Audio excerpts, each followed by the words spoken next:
There's something else I think was very important with what you said about the healing aspect. It's layers and it takes time. There was a woman who she was on the speaking circuit now, and she was giving her testimony, and she had experienced the death of a child. Her child suffered from birth. She gave birth to a child at a young age, and the child just suffered for 2 years and then died. And so she had a lot of resentment towards God because she thought God was doing this to her child. She thought God was punishing her child. And this is how the devil creeps in, because then she met a man who, when she was at her lowest point, came to her, and he accepted her, and he let her complain about her anger towards God.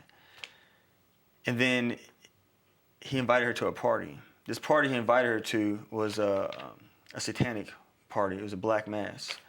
And when she saw what was going on, she was shocked, but she didn't want to leave because this is where she was accepted. This is where she was wanted. So in her woundedness of just feeling all alone, where she was wanted was totally the wrong place, but that's how the devil creeped in.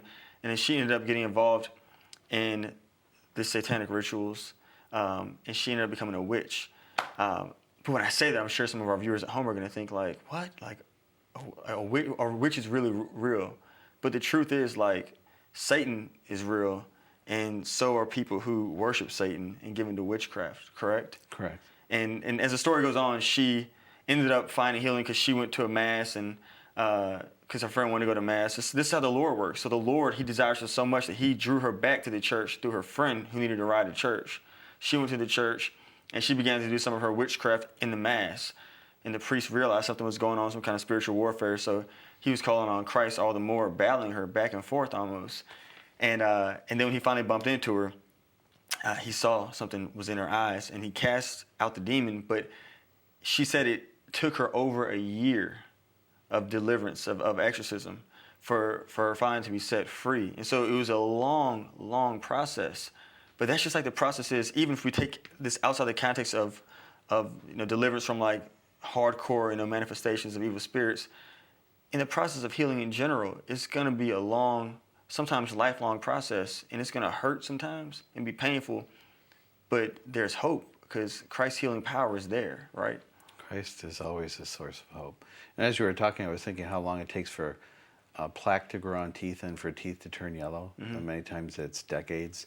And the same effect can happen on the soul. Your soul can become yellowed, darkened by sin, and it can also have plaque as well, spiritually speaking. Mm.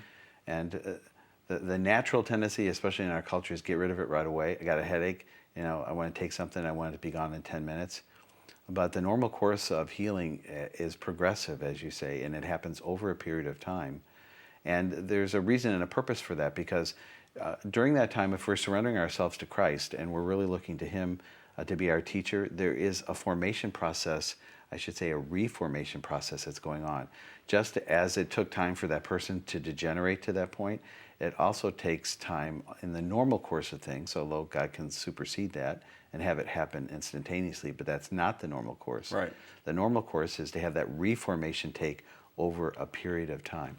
Just like if you buy an old house and there are a lot of things that need to be restored, that doesn't happen within a day or two. Sometimes it takes months, sometimes it takes years to restore a house. If that's true of a physical structure, how much more true is it going to be of our soul, right, our mind, our spirits, our hearts, and even our bodies? Definitely. Yeah, because it's always that temptation to just like, put me to sleep, Lord, and heal me while I'm asleep, take care of me while I'm asleep. But I think there's a lot more fruit that can come if we're awake while the surgery is happening, because we know the pain, we know that the work that went into the healing. And so the benefit can be we can go out and help others, because as we were stressing throughout this whole show, there's something special about community.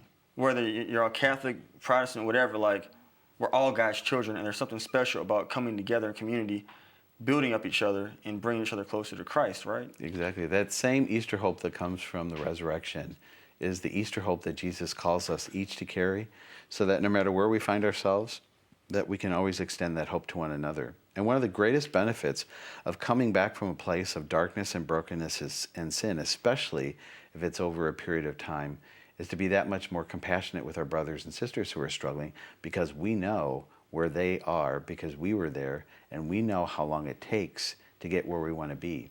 And so we then become that constant source of hope and that constant source of God's light for them. Isn't that something amazing that once we've experienced like our own brokenness, that when we see others, people who just like get on our nerves to high heaven, we can really realize, there may be something deeper here. Why this person is just so annoying and so into himself or herself, and it's like because they're broken. And it's so amazing how when we've experienced the healing love of Christ, how we can really see things through His eyes and not see things through us. Oh, this person is just like a terrible sinner. This person is just whatever.